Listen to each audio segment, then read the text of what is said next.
Ci sono giorni in cui non ho idee, zero.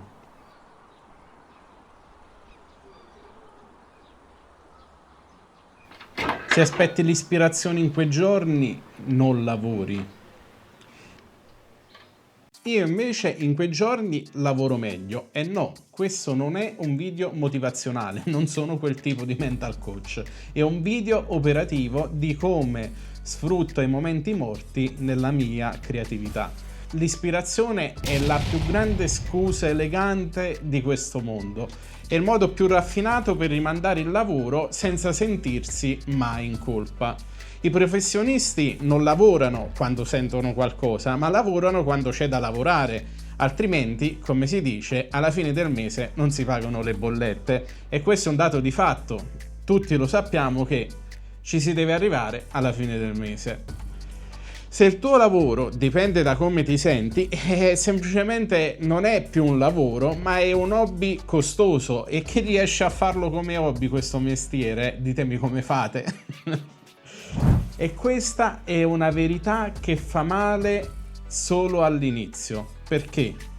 Quando non ho ispirazione non cerco la motivazione, semplicemente uso un metodo che nel tempo ho testato e ho fatto mio, un metodo semplice, ripetibile, forse noioso, ma vi posso assicurare che funziona sempre. La prima cosa che faccio è togliere le decisioni di mezzo. In che senso? Utilizzo sempre lo stesso setup, la stessa lente, la stessa luce, non perché sia il migliore di questo mondo, ma perché è già deciso, già avevo preso quelle decisioni, quindi meno scelte da fare, più riesco a lavorare.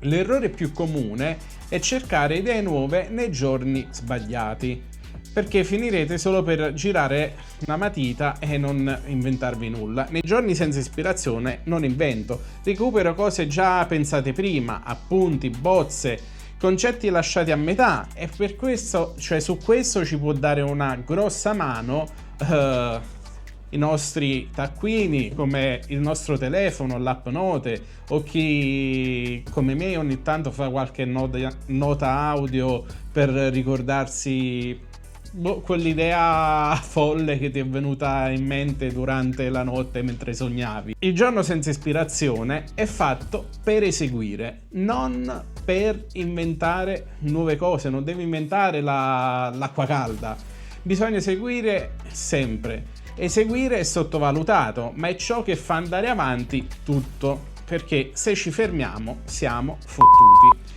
Io non cerco il bello, come vi ho detto diverse volte, soprattutto nell'ultimo periodo, ma cerco il funzionale. Questa cosa non deve essere per forza bella, ma l'importante è che funziona, che attira il pubblico che deve attirare. E spesso è proprio mentre stai facendo qualcosa di non estremamente bello che arrivano le idee migliori di questo mondo.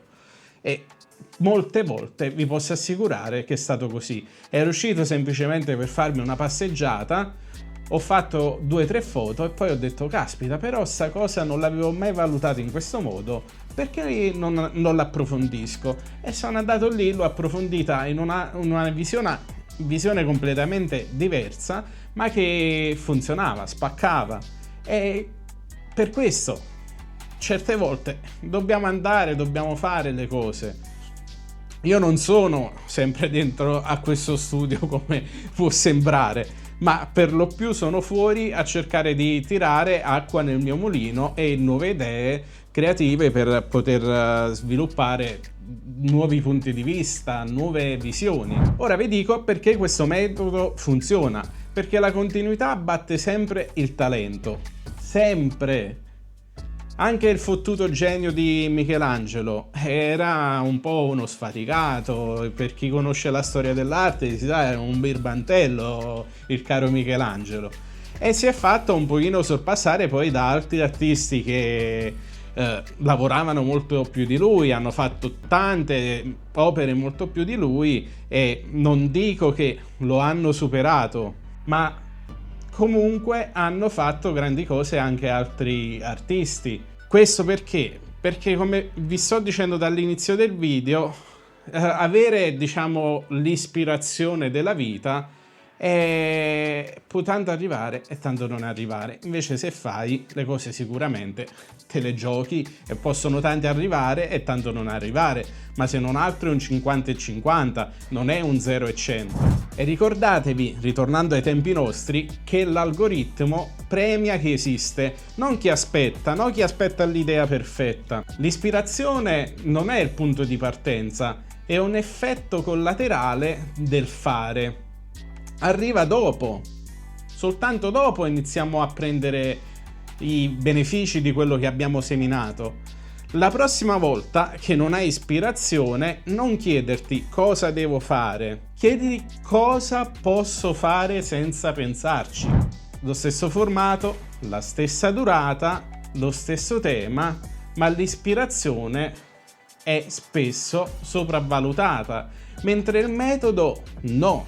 Se questo approccio ti serve, mi raccomando, iscriviti al canale. Qui non parliamo di talento, ma parliamo di lavoro fatto per bene, di come possiamo sbloccare la nostra creatività e anche i momenti di stallo nella nostra mente e come sviluppare nuovi punti di vista. Ci vediamo al prossimo video su Jovision.